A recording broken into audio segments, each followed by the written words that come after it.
And Kevin Flaherty joins us now from 247 Sports on 365 Sports. And with Craig Smoke, Paul Catalina, I'm David Smoke. Kevin, obviously Texas with a great surge and had a really good year.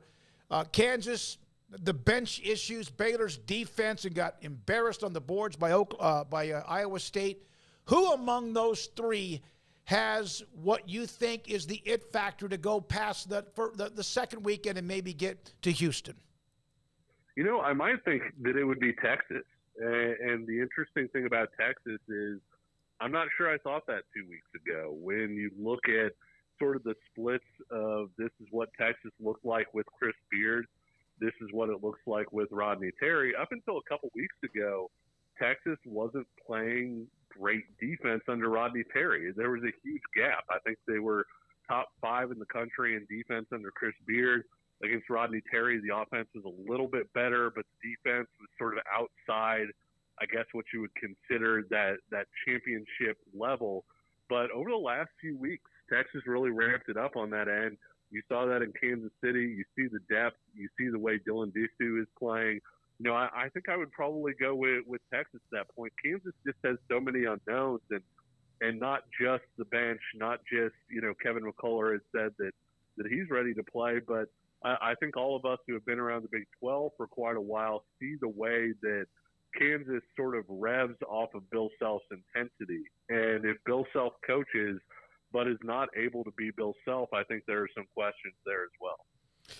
Kevin, Big 12 got 7 of their 10 teams in, 70% of the field, and it has been a gauntlet of a league. Do you think that their seeding reflects what they were, or do you think they got under or overseeded in any spot? You know, obviously Oklahoma State being the last team left out, you know, you feel like that could have gone either way. Oklahoma State fans are probably going to sit there and compare the conference record with West Virginia and say, hey, we won one more Big 12 game. And in the past, 7-11 in the Big 12 at times has been enough to get in, and it was for West Virginia. Oklahoma State sitting there at 8-10 probably has to say, wait a minute. We've been hearing for months about how difficult this league is. You almost go 500 in the league. You drop some really close games that maybe kept you from being 500 in the league. But the committee has always kind of said, hey, we don't care what conference you're in. We don't give extra credit for that. What they look at is just, hey, who'd you play, where'd you play them, and what happened? And you know, West Virginia did a little more work in non-conference season, and Oklahoma State wound up getting left out. I think that was the one part, just, you know, sort of from an outside point of view, if you will, where I said, you know, through a month ago or so when Seth Davis and they had the big seeding reveal and everything, Seth Davis is asking the committee chairman saying, hey, you know, could the Big 12 get all 10 teams in? And then you wind up with 7. And so I think that was the one area. Other than that, you know, the seeding I didn't think was too bad. The teams that did get in, I felt like were fairly well rewarded. Iowa State, the 6th seed, kicking it off against Pitt, who we saw win their playing game just last night. TJ Otzelberger and the crew have obviously had a great year. What are your thoughts on the Cyclones as we enter March? Yeah, I'm, you know, the person here that likes watching good basketball is very excited that Pittsburgh won that game because Iowa State and Mississippi State, I mean, it would have been, you guys have seen those like slap fights on TV that they have now where like one guy slaps the other guy, they take a short break, and then the other guy slaps the other guy. Mm-hmm. That's about what that would have looked like from a basketball standpoint. I do think, you know, Pittsburgh coming from that game, it was a physical game, having the relatively quick turnaround. I like Iowa State's chances in that one. I do think the basketball is probably going to look a little bit better with Iowa State and Pittsburgh than it would have looked like with Iowa State and Mississippi State. And Iowa State's one of those teams I feel like it's very hard to prepare for. You know, it's tough to prepare for that defense, for that intensity, for the physicality they play with. And so Iowa State has kind of a low-key, a nice little chance to maybe go on another run to the Sweet 16, I think, this year too. If TCU, obviously all this bears on both teams getting through, but TCU and Gonzaga would be kind of destined for each other. Can TCU, without Lampkin, beat Gonzaga? I think it would be so tough just because, I mean, you guys have probably seen Gonzaga more than anybody outside of Gonzaga the last 2 years. If you don't have an answer or a way to take Drew Timme out of the game, Gonzaga is just so tough. You know, you really need to make Gonzaga a team where the guys around Drew Timme have to beat you. And there are times this year where they have beaten people. And at the same time, you do kind of have to take away that right-handed layup, if you will, which is what Gonzaga wants to do, which is just feed Drew Timme over and over again. I think with Lampkin being there, I think the physicality and the athleticism that TCU has, the way that they get out on the break, Gonzaga's speed is not going to shock TCU, and we saw that happen with Baylor. The times that Baylor had played Gonzaga, Baylor was one of the teams where they just flat out said, you guys can run if you want to, but we're more athletic than you, so you need to make a decision. And so I do think that TCU has a chance to maybe hang around in that game, you know, keep it somewhat close, but I just think it's going to be so tough given that I don't think TCU really has a way to keep Drew Timme from being Drew Timme in that game. Kevin, are you on board with a lot of people who feel like this is Houston's tournament to lose, or they're the favorites, or do you see it differently? I don't know whose tournament it is to lose. You know, a lot depends obviously on injuries, and I hate to kind of cop out and not give you a specific name, but if Houston doesn't have a full strength Marcus Sasser, maybe they're a little bit better equipped to play without Marcus Sasser than some other teams are, but they're also a lot more vulnerable. And so when you look at that team and all the things that they do, they defend, they rebound, you know, they've got really good guard play, and so they could maybe absorb that hit for a few games if for whatever reason. I know he's expected to play, but if he isn't at full speed, if there's some rust there, things like that.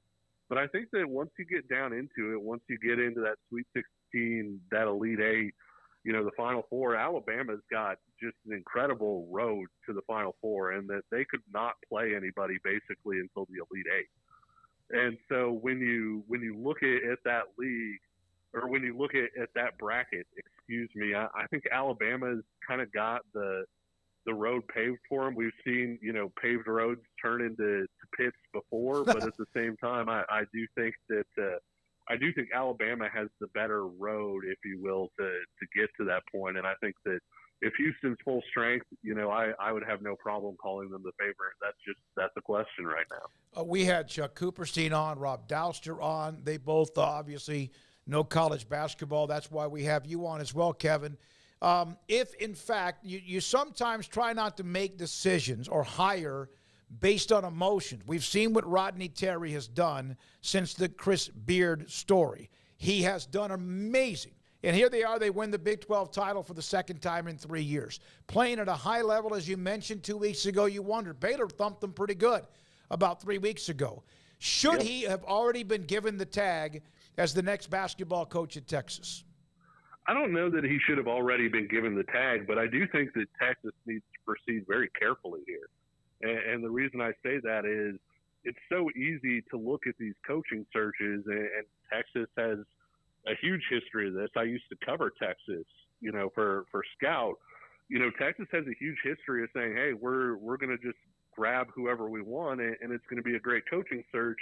And then you wind up with Charlie Strong. And I get that that's on the football side of it, but, you know, they went into that, and if you looked at the candidates, you know, obviously people were talking about Nick Saban being a possibility, you know, Jimbo Fisher, the different candidates who were supposedly there. For them to wind up with Charlie Strong, I think you need to have a very realistic conversation and ask yourself, who can you get, and will they be an upgrade? And I think that's a fair question in this instance, in that there isn't necessarily, and I know he didn't work out at Texas, but there isn't necessarily a Shaka Smart, I don't think, in terms of, hey, this is the guy we've had on our radar for a few years.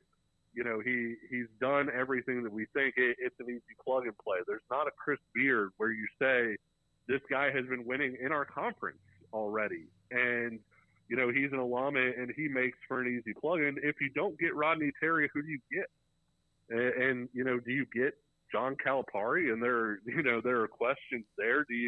Are you able to to pull somebody like Eric Musselman. I mean, these are people who all have a lot of reasons to say no to the University of Texas as well. And so, well, I don't necessarily think that they should have handed it over to Rodney Terry yet.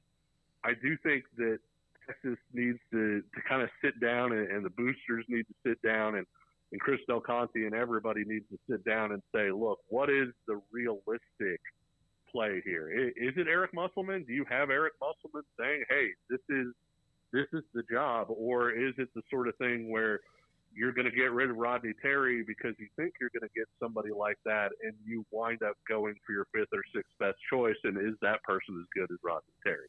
Kevin, thank you very much. Great to have you on with us.